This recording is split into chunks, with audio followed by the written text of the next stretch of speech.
Hello, America. Is it just me, or has anybody kind of noticed that Marxism is suddenly cool in America? For a while now, people have been wearing the Che t-shirts. I love that. A brutal killer on a t-shirt. Mao is everybody's favorite philosopher, or just a cool purse. Stalin is someone whom now Oliver Stone can empathize with. Who would have seen that coming? These are all people that were ruthless, cold-blooded killers. Mark this down on your calendar, if you will. On January 22nd, it is a Friday night, a week from this Friday, you and your family are going to learn the true history of Che, Mao, and Stalin. They are killers. Killers of socialism and communism. Kind of what I like to call part of our new year, new show. We're going to start teaching a little bit of history here and set the record straight, because you need to see it. We have somebody who's working on this program, and she is on this special documentary.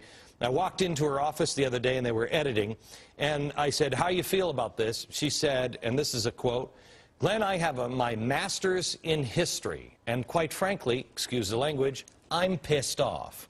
I said, "Why?" She said, "I never learned any of this. I'd like to know why I never learned any of this."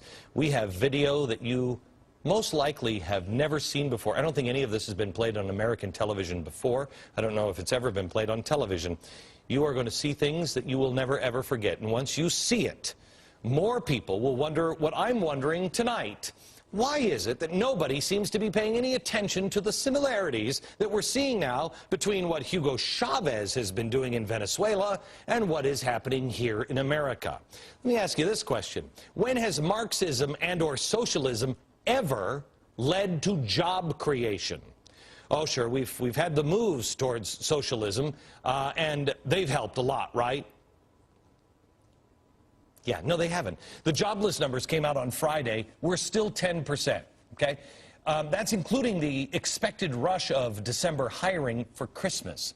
We still lost jobs. 10% unemployment. 85,000 jobs lost in December. White House spokesperson Robert Gibbs called it, quote, disappointing, and added, quote, "We're in a really tough economic environment." Really? I mean, I thought, if I may quote your boss, the worst was behind us. And actually, it is much tougher than he knows or admits, because the boss is wrong. The thing about the job numbers, they came out the first Friday of every month, but they don't show you the whole picture. Stinks for everybody who wants to cover this up, because I'm here to give you the whole picture. 85,000 jobs lost for the month of December, right? But what they don't take into account is a group called not in the labor force. I don't even know who these people are. They're the people who apparently have given up. Or as the Bureau of Labor Statistics, that's a government organization, puts it, they say it's, quote, persons outside the labor force who want a job, including those who have stopped looking because they believe no jobs are available. They're called discouraged workers. Now, how many of those discouraged workers could be out there? First, look at the change from October to November. Here it is. 326,000 people have given up. Now look from November to December. 843,000 people have given up and are no longer counting. We don't count them anymore. They don't count in the government statistics as unemployed, because they're just discouraged workers who also don't seem to have a job. Now, let me put these numbers in historical perspective here.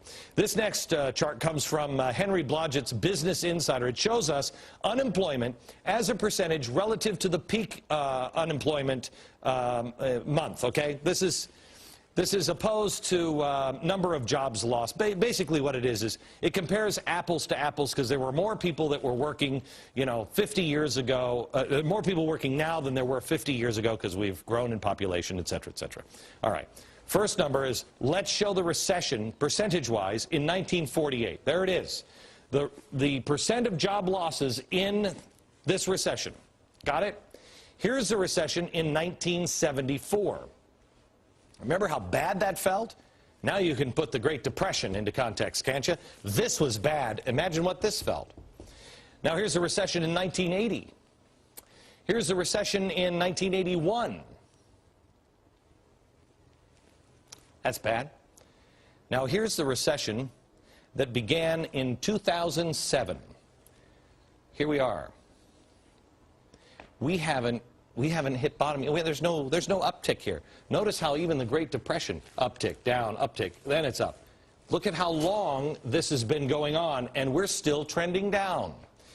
I want you to take a look at this as, I kind of look at it like a wind chill chart. You know how they say, well, it's 30 outside, but it feels like 15. This would be the weatherman saying, okay, it is 2009, but it feels like 1935. I have a third chart for you that I'm going to show in a minute. It'll take your breath away. But first, I want to compare what Hugo Chavez is doing and compare to what we're doing. If we look at Hugo Chavez, he's been a busy, busy guy. First of all, Chavez has a decline in poll numbers, and he's got elections to win this year. Obama, decline in poll numbers and elections to win. Okay. Here's what Chavez did over the weekend. He announced a major currency deflation late Friday to shore up government finances and stimulate the economic growth before the key elections this year. Translation, what he's decided to do is print more money to be able to make the government let it spend more money to help create jobs for the election. Now let's take a look at some of the other things that Hugo Chavez has done up until this point. Chavez, in 2007, in May of 2007, he took control of oil projects part owned by foreign private companies. So in other words, big oil is evil. Let's take them over and we'll run them as a government. Then, in 2007, Radio Caracas Television, the country's oldest private network and its most watched, goes off the air after Chavez refuses to renew its broadcasting license. He tells the channel that you're just doing all kinds of moral damage and backed the coup against him in 2002. Got it? Fairness doctrine, what he's done is the fairness doctrine times 100. Chavez then begins a campaign of threats and fines and intimidation against the country's only remaining opposition TV station, Globovision. July 31st, he announces also the nationalization of Banco Santander, it's a bank, the local subsidiary of Banco de Venezuela. He takes the banks, bails them out. And then on November 20th, they take over 4 different banks. Got it? Hugo Chavez, then his next move is silence and discredit his critics. In June of 2009, police raided the home of Globovision's president and ordered the station to pay $2.3 million for giving free airtime to anti-government groups during the 2002 oil strike. Hit them with big fines. Hit them with big fines that go right to the government. Got it? That's what he's done. By the way, August of this year, Chavez began to shut down the radio stations, 34 radio stations, to silence their dissent as well. Now, completely unrelated, let me show you what has happened this past year here in the United States of America. Under Barack Obama, completely unrelated to any of this. Remember, Chavez nationalized big oil, shuts down the country's most watched television network, threatened and fined and intimidated the other opposing station, shut down 34 radio stations, took over the banks, and then decided he was going to silence his critics.